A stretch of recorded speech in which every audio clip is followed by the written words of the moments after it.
欢迎来到新闻频道。当您订阅频道时，演员们会很高兴。九阴真经首播，故事扎心，逻辑自洽，孟子义带来最好的梅超风。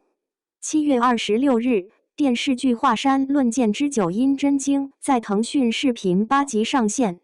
九阴真经是电视剧《华山论剑》的一个章节，总计是8集内容。腾讯视频的超级会员是可以一口气爽看8集，也就是全部内容的。基于全部内容而言，这部电视剧的故事扎心，叙事逻辑自洽，孟子义带来了目前为止最好的梅超风角色。这个角色有演员的功力，也有剧本的功力。先说这部电视剧故事扎心和逻辑自洽的地方，在老版的《射雕英雄传》当中，虽然梅超风的故事也非常出彩，但是对于梅超风这个角色的前情剧情铺垫都是一带而过的。这一次在九阴真经当中，从梅超风小时候讲起，甚至于把梅超风为什么要学习武功，为什么要偷九阴真经都讲到逻辑自洽的程度了。一些老版的射雕电视剧作品当中，梅超风偷九阴真经的目的其实就是为了更厉害。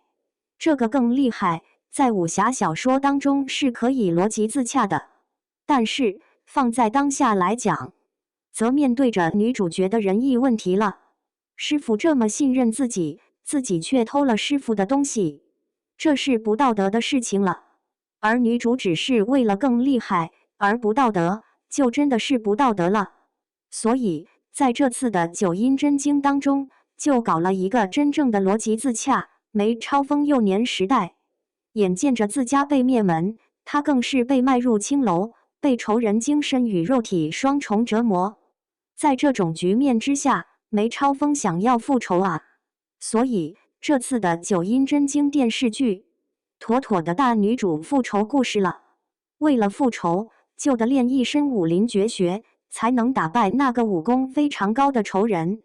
在这种情况之下，虽然梅超风偷师傅的真经，依旧面对道德上的问责，但至少这个角色的行为动机更为充分了，观众们更为理解他为什么这么做了。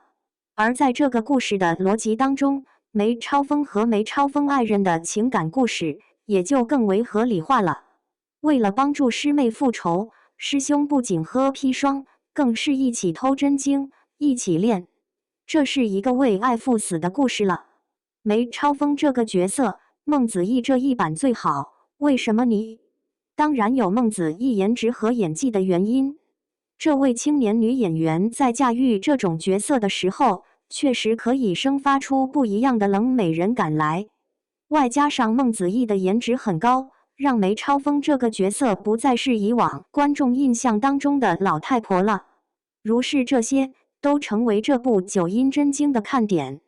同时也有另外的原因，便是这部电视剧对于梅超风这个角色的剧情铺垫是充足的。因为剧本的原因，梅超风为什么内心阴冷，为什么灰暗看世界等等，都得到了剧情上的合理性。其实有了这些剧情铺垫之后，观众们甚至于期待这梅超风可以复仇成功，可以有情人终成眷属。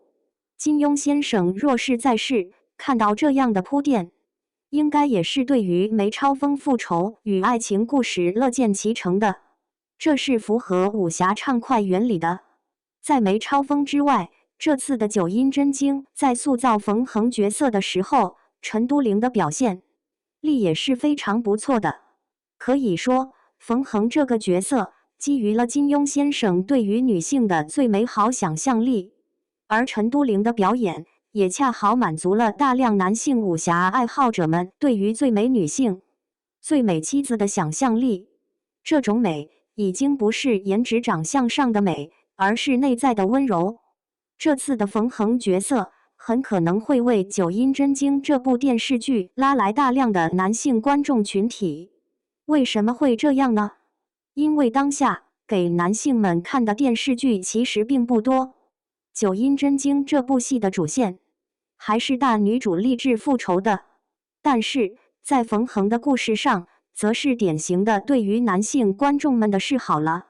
不知道大家注意到没有，现在短视频平台上突然出现了一些夫妻日常的段子，妻子都是温柔以待的，而广大的男性们留言的时候，大多是我把你的视频转发给我媳妇看，她嚷嚷让我跟你过去。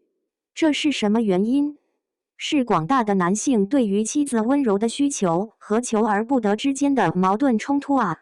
越是出现这种冲突，越是容易让广大的男性观众们在影视剧作品当中获得一种美好的幻象。陈都灵演出了冯恒的温柔以待，这是对广大男性观众具备杀伤力的。